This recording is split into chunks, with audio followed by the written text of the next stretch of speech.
Bonjour. L'histoire du monde est riche en régicides.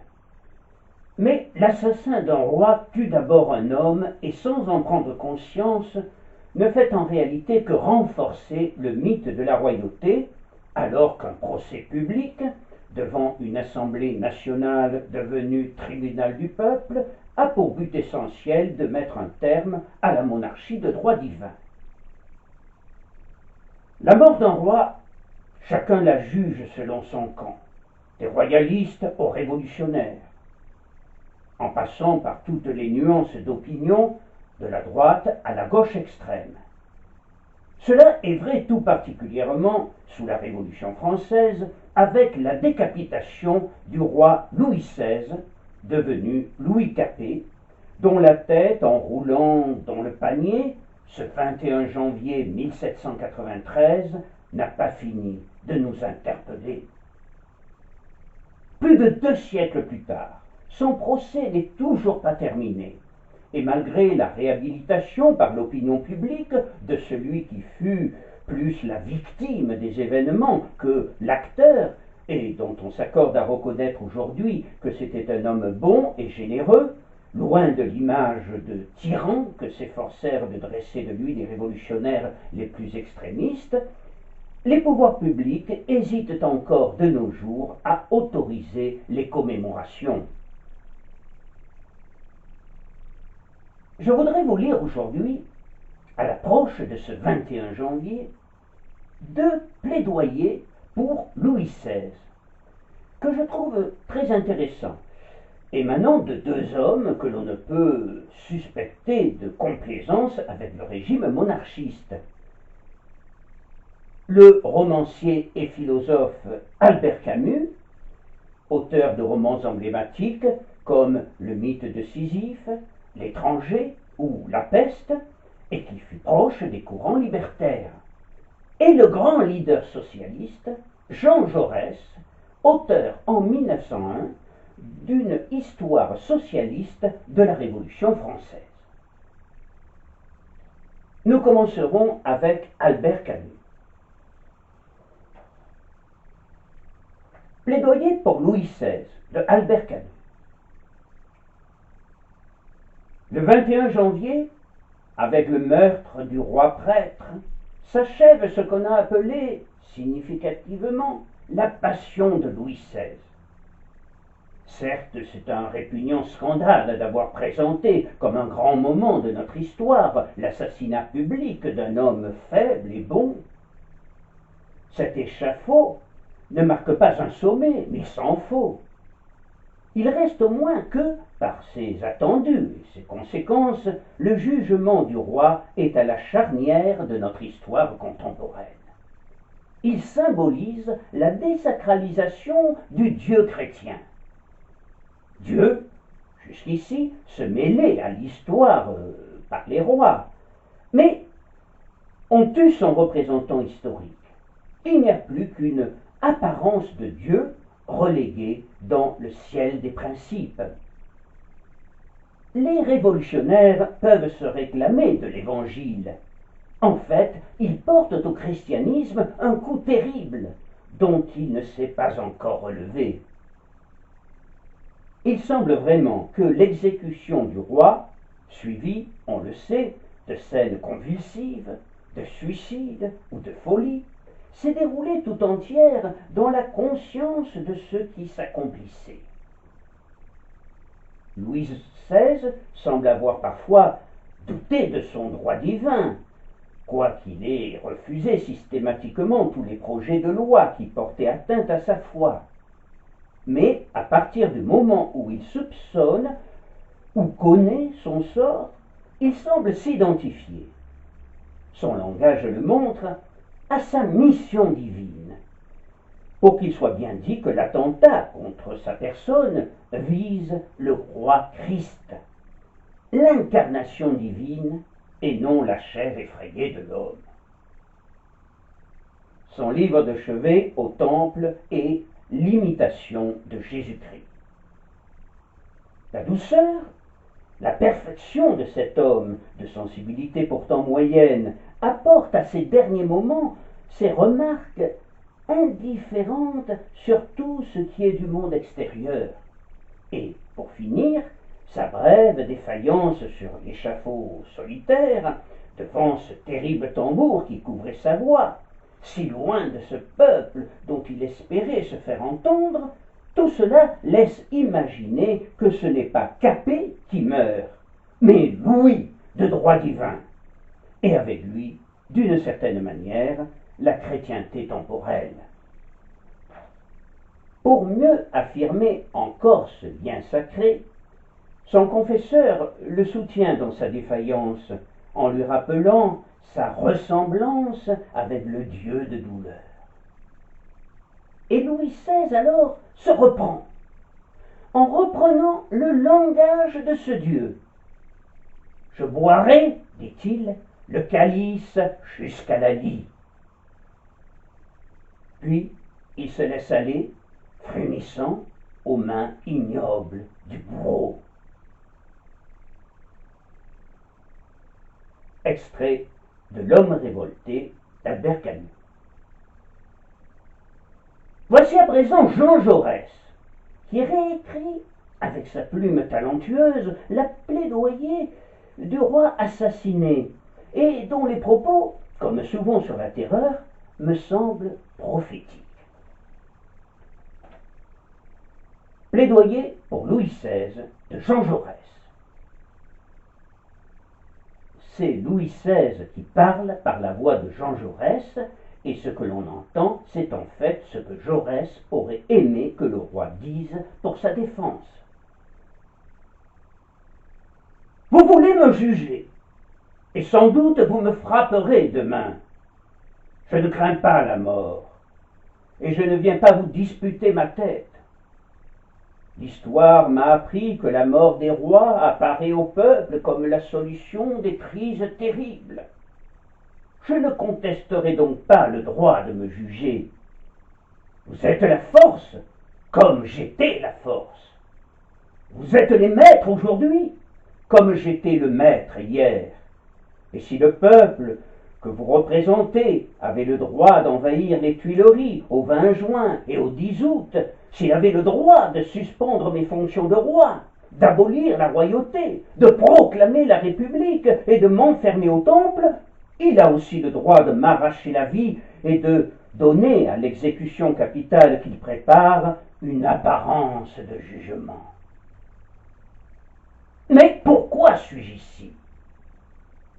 Et d'où vient le conflit qui m'amène, moi, le roi d'hier, devant les représentants révolutionnaires de la nation? C'est moi seul, que vous accusez. C'est à moi seul, c'est à ce que vous appelez mes trahisons, que vous imputez la responsabilité des agitations dont souffre la France. Et c'est sur la tête d'un seul homme que vous faites porter le poids d'événements immenses. Prenez garde, vous qui vous croyez républicain. Penser ainsi, c'est être encore monarchiste. Car s'il est vrai qu'un seul homme détermine, en bien ou en mal, la marche de l'histoire, le droit de la royauté est fondé. La nation accusatrice d'un côté et un individu accusé de l'autre, c'est la monarchie retournée, mais c'est encore la monarchie.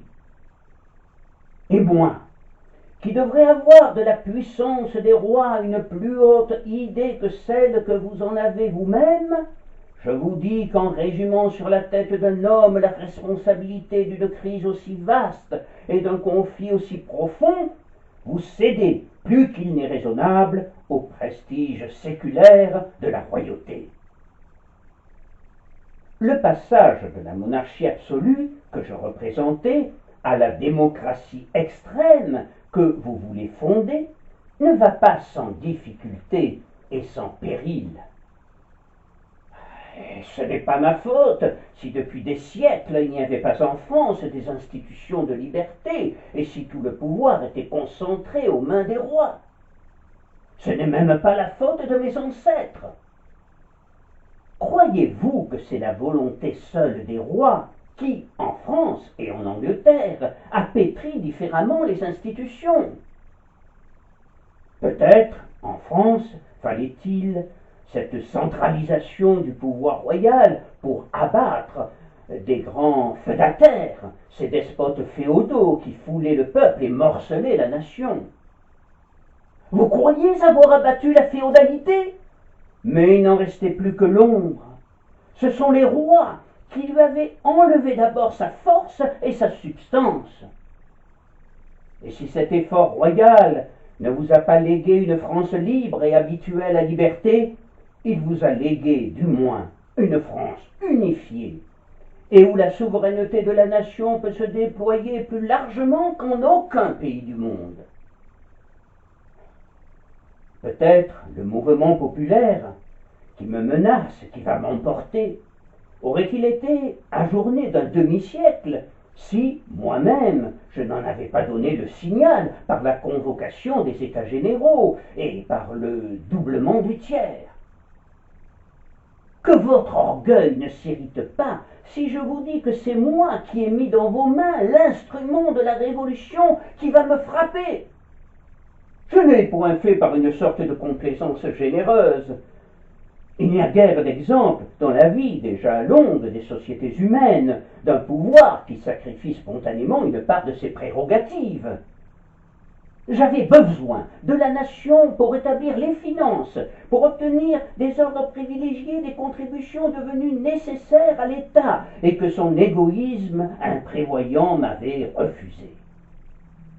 Tel est le mystérieux enchaînement des choses que c'est peut-être pour avoir endetté la monarchie en soutenant l'indépendance de l'Amérique que j'ai été obligé de faire appel en France aux États généraux et d'ouvrir la Révolution.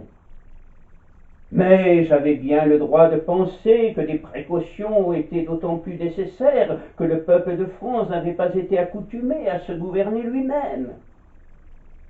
Une transition trop brusque pouvait tout perdre. C'est pourquoi j'ai surveillé, pour la contenir, la révolution commençante. Et là, où vous avez cru voir intrigue et complot, il n'y avait que l'accomplissement de mon devoir de roi envers la royauté et envers la révolution elle-même. La noblesse et le clergé, malgré leurs fautes, étaient les appuis séculaires de la monarchie. J'ai tenté, tout en limitant leurs privilèges, de les sauver, comme ordre d'une destruction totale. Avez-vous le droit de m'en faire un crime? Mais si c'est un crime d'avoir tenté d'arrêter la révolution à tel ou tel degré, pourquoi les révolutionnaires n'ont-ils pas demandé d'emblée l'abolition de la royauté? Pourquoi ont-ils essayé de concilier la tradition royale et la souveraineté populaire? C'est à l'Assemblée constituante qui a inscrit la royauté dans la Constitution. C'est elle. Et aujourd'hui, vous vous dites que vous croyez tous républicains, et à vous entendre, on croirait que la monarchie est une sorte de monstre antique, dès longtemps enseveli, et dont le souffle même ne vous a pas effleuré. Or, il y a 2 ans encore, il n'y avait peut-être pas un républicain parmi vous. Mais, quand j'eus quitté Paris pour aller chercher dans l'est de la France un point d'appui contre les factions qui m'opprimaient, nul n'osa dans l'Assemblée demander nettement la fin de la monarchie. Ceux mêmes qui proposaient la suspension de l'inviolabilité et la mise en jugement semblaient penser à un autre roi, et les pétitionnaires du Champ de Mars furent désavoués par tous les partis de la Révolution. J'avais laissé pourtant, dans la lettre qui fut lue à l'Assemblée, un témoignage décisif de ma vraie pensée. Et à ceux qui m'accusent de les avoir trompés, je réponds qu'ils ont tenu à se tromper eux-mêmes. Ils avaient peur de la République. Et, tout en dénonçant ma perfidie, ils se plaisaient à me supposer plus révolutionnaire que je pouvais l'être, pour échapper à la nécessité redoutable ou de limiter la révolution, ou d'abolir la royauté. S'il y a eu mensonge, il est là. S'il y a eu tromperie, elle est là. C'était se tromper soi-même et tromper la nation qu'imaginer qu'on pourrait pousser à l'extrême la démocratie sans abolir la royauté et dépouiller l'arbre de toutes ses feuilles sans l'abattre. C'est moi qui pourrais me plaindre d'avoir été utilisé par l'instinct de ruse de la Révolution pour faciliter le passage de la monarchie à la République. On gardait un semblant de royauté pour rassurer les esprits simples, et c'est sous l'abri de la monarchie qu'on travaillait à la destruction de la monarchie. Et s'il n'y avait pas eu là de calcul, si la France a cru sincèrement à la nécessité de la monarchie dans l'ordre nouveau, comment peut-on faire grief au roi d'y avoir cru, lui aussi, et d'avoir voulu maintenir les États sans lesquels, à mon sens, elle ne pouvait durer? J'ai gémi de la lutte engagée par vous contre le clergé, et il est vrai que j'ai usé du droit de veto que me donnait la Constitution pour amortir les coups que vous lui portiez. C'est que la religion, en même temps qu'elle est la consolation et le besoin de mon cœur, est, selon moi, la garantie de l'ordre et la règle nécessaire des mœurs et de la liberté. Or, j'ai pensé que les attaques trop véhémentes et trop violentes contre le clergé ébranleraient la religion elle-même. Me suis-je trompé? Dans les premiers temps de la Révolution, il y avait chez les révolutionnaires eux-mêmes une sorte d'empressement pieux, et jamais on ne parla plus dévotement de Dieu, de l'Évangile, qu'à l'heure où on en dépouillait les ministres. Aujourd'hui encore, vous vous appliquez à ne pas découvrir au peuple la philosophie impie d'un grand nombre d'entre vous. Quand un imprudent, pour des raisons d'économie, car vous avez à votre tour des embarras financiers, ils vous perdront comme ils m'ont perdu, propose la suppression du traitement des prêtres, vous vous soulevez contre lui parce qu'il n'indispose les peuples. Allusion à la proposition de Cambon, le 13 novembre 1792, de supprimer le budget des cultes. Mais qui aurait osé prévoir, il y a 2 ans, que cette proposition serait faite? Qui aurait pu prévoir qu'un jour, à votre tribune, un audacieux aurait dit « Je suis athée » et serait applaudi par un grand nombre d'entre vous? C'est donc bien la lutte contre le christianisme qui s'annonce, et si je l'ai pressenti, si j'ai voulu protéger le clergé contre des passions qui s'étendraient insensiblement à la religion elle-même, j'ai été prévoyant, et j'ai servi la Révolution qui périra le jour où il apparaîtra à tous qu'elle est incompatible avec le christianisme. Pour m'accuser de trahison, vous êtes obligé d'accuser aussi de trahison la plupart des hommes illustres qui ont servi la Révolution. Cartouche, Lafayette, Mirabeau, Barnave, d'autres encore ont cru que la Révolution devait s'arrêter et se fixer, qu'elle se perdait à dépasser la ligne qu'ils avaient marquée eux-mêmes. Vous pouvez les flétrir et les frapper, mais vous flétrissez, vous frappez la Révolution elle-même, car le déshonneur de ceux qui l'ont servie se communique à elle. Croyez-moi, de bonne foi, croyez-vous que des hommes ont cédé à des pensées basses, qu'ils furent à la merci d'une pièce d'or? Ah, non, certes. Ils crurent servir encore la Révolution et la liberté en s'opposant aux excès qui pouvaient les compromettre, en cherchant à organiser ou à raffermir la force nécessaire du pouvoir exécutif. Et si des hommes nés de la Révolution et qui n'avaient de force, de crédit, d'espérance que par elle, ont cru qu'il fallait la contrôler et la limiter, qui pourra faire un crime au roi lui-même, descendant des rois et gardien de la royauté par la Constitution, comme par la tradition, d'avoir eu la même pensée? Prenez garde!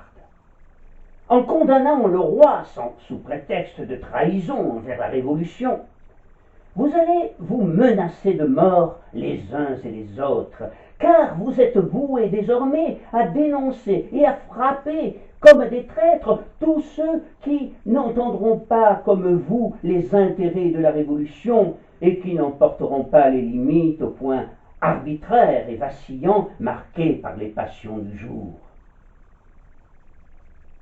J'ai parlé de Mirabeau, que vous frapperiez s'il n'était mort, de Lafayette, qui serait captif ici s'il ne l'était en Autriche, de Barnave, qui languit dans son cachot sous l'inculpation d'avoir donné des conseils politiques au roi constitutionnel. Là ne s'arrêteront pas les soupçons. Déjà, ceux-là même qui, de leurs paroles imprudentes et éloquentes, ont animé le peuple contre les Tuileries, sont traîtres et suspects, parce qu'ils n'ont pas refusé un mémoire politique qui leur était demandé.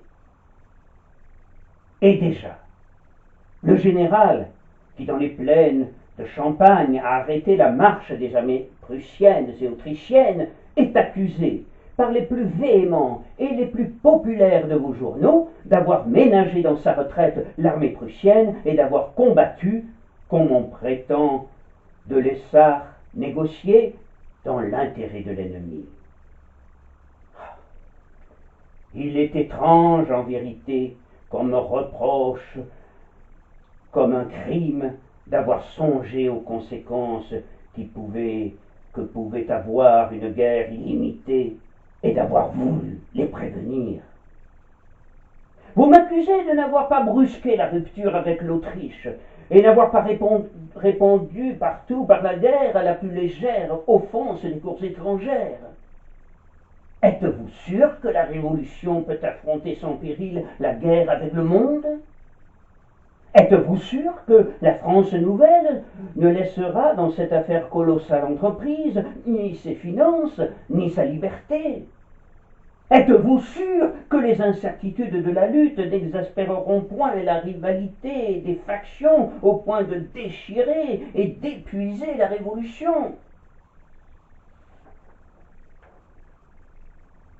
Si je me suis préoccupé des contre-coups qu'aurait la guerre sur l'état des esprits et sur le destin de la royauté, qui donc m'en a donné l'exemple?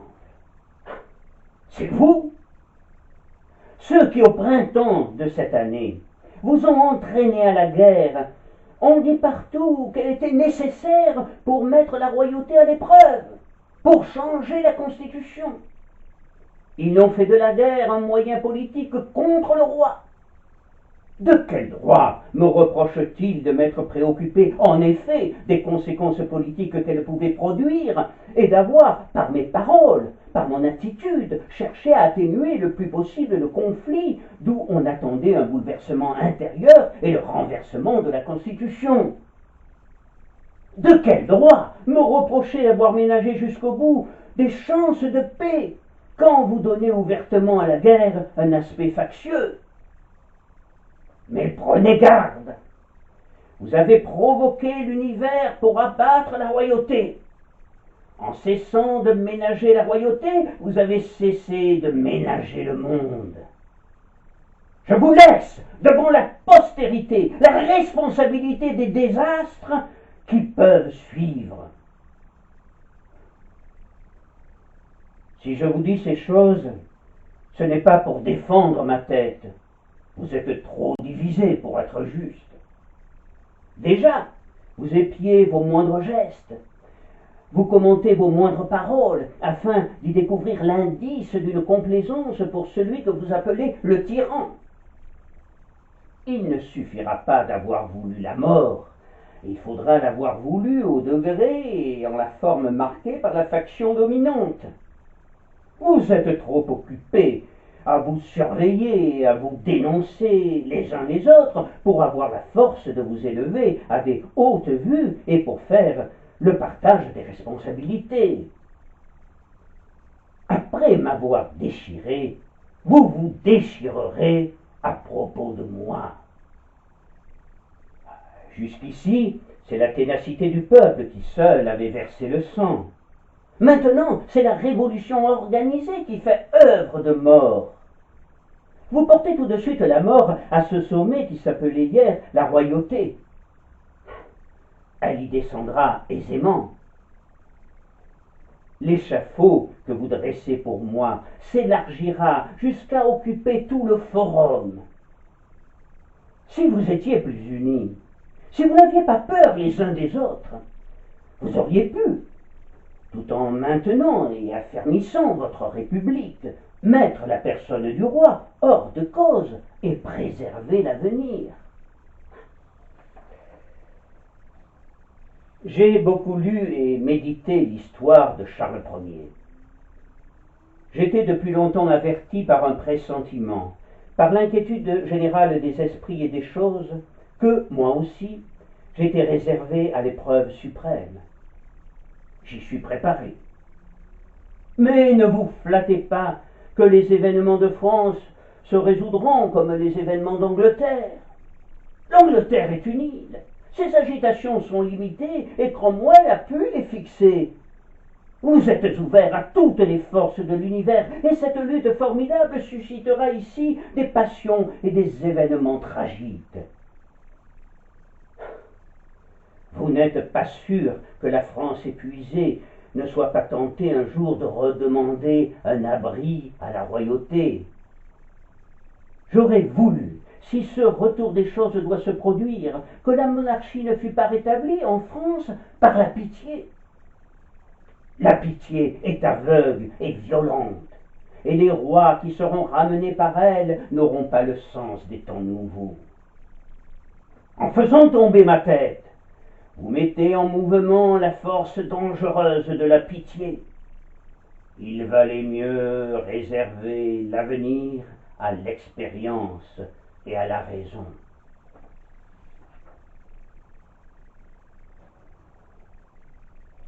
Jean Jaurès, plaidoyer pour Louis XVI.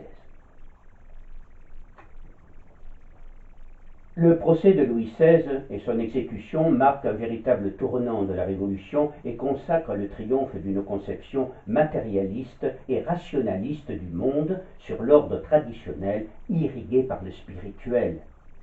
Il préfigure crûment le destin plus atroce encore du tsar de Russie, Nicolas II, massacré avec sa femme, son fils, ses 4 filles et ses fidèles, cependant qu'une tentative d'extermination s'étendait à toute sa famille. Il y eut dans les 2 cas un acharnement, une obsession d'annihilation qui dépasse de loin ce qu'aurait pu réclamer une justice normale, même rigoureuse, une vengeance, même forcenée. En ce qui concerne Louis XVI, Chateaubriand s'efforcera de trouver les responsables de ce séisme révolutionnaire qui éveilla les instincts les plus sauvages. Et il n'hésitera pas à désigner en premier lieu les aristocrates. Ils s'opposèrent pour la plupart à toutes les tentatives audacieuses de réforme de Louis XVI, et par leur aveuglement et leur souci de préserver à tout prix leurs privilèges, ils ont sans doute leur part de responsabilité. C'est peut-être Jacques de Saint-Victor, journaliste et historien, qui analyse avec le plus de sagacité cette période complexe de 1789 à 1792. Auteur de La chute des aristocrates en 1992, qui n'est ni un réquisitoire ni une réhabilitation de la noblesse, il nous montre notamment comment, initiateurs de la pré-révolution contre l'autorité royale, les héritiers des grands féodaux, par soif de pouvoir, sapèrent cette autorité royale et ouvrirent la boîte de Pandore. Quand ils prirent conscience des conséquences de ce qu'ils venaient de faire par aveuglement, Il était déjà trop tard. Ils tentèrent bien de s'opposer, avec maladresse, au cataclysme qu'ils avaient contribué à déclencher. Mais en vain. Ne dit-on pas que qui sème le vent récolte la tempête? Je vous remercie.